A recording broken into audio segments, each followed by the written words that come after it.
Alright, ake ngibingelele kubinakulo bokufinyela khona ezobuciko media. Igama lami uMelisizo ngubonga umusa wami noma ungwathi mehlazithi. Sinana sathi majolo umthando khamba abantu behlezi. Ijola sikobula. Umfana wasenkandle Friday le bese inkosi yakwaCulu. Njengamanje nginensizwa yangala.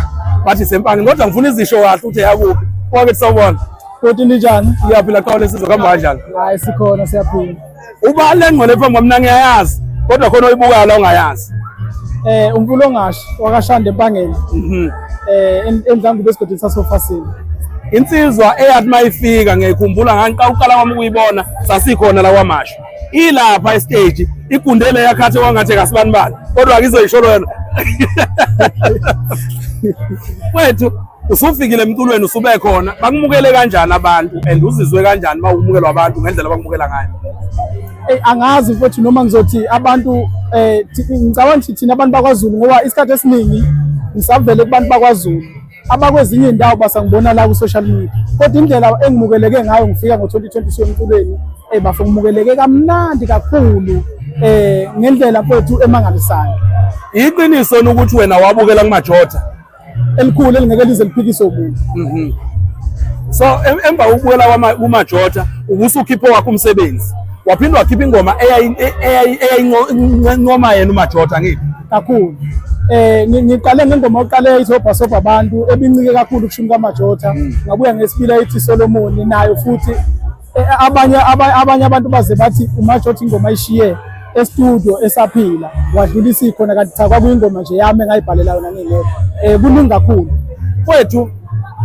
Mase uyithinta kanjalo usufuna ukungikhumbuza asivele siqale ekuqaleni sizothi Janti sithi Janti ngifuna sikhumbuza abantu ukuthi ubani wayecula ukuthi Solomon uyaba abanye baba elami akazi kwaza mina ngiyena umculo ekwaba yokuqala kwaba ingoma ethi Shebeleze obhasobha abantu kwase kulandela wona uSolomon ukuyona ngoma ke efika yavela kakhulu ebantwini lapho engangithi khona Solomon uyababiza abanye baba elami kama ulibizana bengenza kahle elikula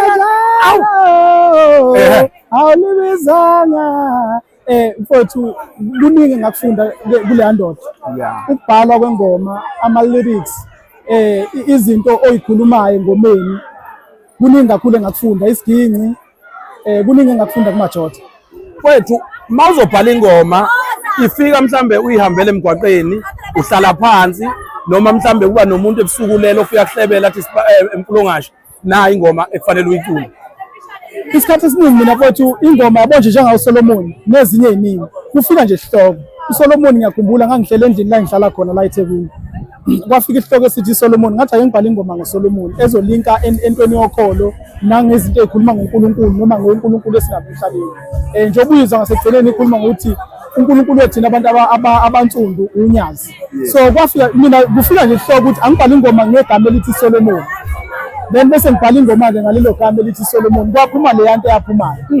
Isikhathi esiningi mina kufika isihloko kuqala bese ngiqamba isiginci like i-beat yengoma noma izinsimbi zengoma bese kuyikhathi ke ngikwazi ukuthi ngifaka ama-lyrics ekugcineni sengiwafaka kwesiginci engis-create ngesihloko. U-AI usufikile usugalelekile and uzoniphazamisa izabaculi. Wena ngokwakho mfethu uyayitusa i-AI noma ubona into i-AI izobulala umsebenzi wenu noma mawukuthi wena i-AI uyayitusa ubona wena eminyakeni emihlanu uzobe usebenzisana ne-AI? Iqiniso futhi ngesilivimbe ngesilibalekele ziningi izinto ezithe zifika sangaqala sangayithanda kodwa ugcine sesiyithanda. Since u-AI ufikile angibuyele emuva lento ya-online digital bengingayithandi mina ufika kodwa kuhamba kwesikhathi ngithe ngibuka ngabona ukuthi no lento iyasebenza. So nayo i-AI ifikile sizokhona futhi uma ngabe kuyukuthi iyaphasa sizokhona nathi nabaculi ukusebenza sisebenzise yona kodwa phansi kwama-brand ethu. Ngingakhona ukukhanda ingoma nge-AI ngiyifake online bese ngiyipublisha ngegama likaMfulongashi mawukuthi mnandi izosebenza nje. Wakithi nakho-ke sengifuna ukwazi ngawe mfethu njengamanje wena uthi ususebenzile from 2022 u-2026 manje uMfulongashi usungakanani umsebenzi wakhe and yini athi use-achievile ngomculo uwodwana nje? Mina bhuti omdala ngumuntu okholelwa kakhulu eqinisweni ngeke ngize ngiqamba amanga okwamanje umculo usadla kumina mina ngathola lutho ngawo kodwa mangibuka ngendlela okwenza ngakhona nangendlela izinto ezenza efuna ukwenza ngakhona ngicabanga ukuthi kulonyaka or ngonyaka ozayo kuzokwenzeka mhlambe kube ukuthi uMfulongashi uyazuza ngomculo kusukela nje ku-2026 kuya phambili. Kodwa nje okwamanje ngeke ngiqamba amanga kukho uMfulongashi angathi ubesenakho ngomculo. uMfulongashi kuyiqiniso nokuthi usebenza ngaphansi kwendoni production. Ngizothini indoni music angisayinile ngaphansi kwayo kodwa uMfulongashi uzimele kodwa usizo nani ngathini abafowethu abangaphansi kwendoni kusukela kuyena usisi Ndoni kuze kuyofika koGqizini abafowethu engiphila nabo engikhonayo ukusebenzisana nabo mangenza owami umsebenzi noma makwenziwa eyabo imisebenzi kwindoni music ngiyafana nengane yakhona ngoba makwenza umsebenzi kaNdoni makurehezwa kwenziwa ama-rehearsals ngisuke ngikhona umsebenzi wama-artist angaphansi kwendoni ngiwazi mina usaphekwa usekuhlaza uze kuyofika e-studio uphekwa uzuphume. Ngakho-ke lapho sesiyakhona sesiya ngasekugcineni sesiyayivala ekhaya kithi kuse-Friday enkandla sengizogabisela ngey'thende bese ngibheka kwelakithi kwakithi njengamanje uthembisa ukuthi kunomsebenzi ozayo silinde futhi into engizoyibuza kuwena uzophuma nini zingaki iy'ngoma yini okufanele siyilindele sithini isihloko. Okuningi mhlawumbe ngeke ngikugakhulu okwamanje ngoba ngiyaye konke ngikuhlela umsebenzi musungakumina kodwa engingakusho isihloko sobe sithi kwamasho i-date angikabi naso isiqiniseko ngoba umsebenzi usuphelile usele kunjiniya ukuthi awumastarishi so angeke ngize ngathi uzowuqeda nini ngilinda ukuthi ube ngakumina bese ngikhathi ngiyoshutha ngenza yonke into ngenze nepromo nani nani and then mangabe sengenza ipromo la kube sekuvela khona i-date eqondile izingoma inani lengoma zizoba u4 okunye-ke ngeke ngibalule ngoba angahleli lutho ukuthi mhlawumbe ngiqale ngikhiphe 3 bese ngidodla lenye ene-feature enkulu noma ngiyikhiphe zonke kanye kanye.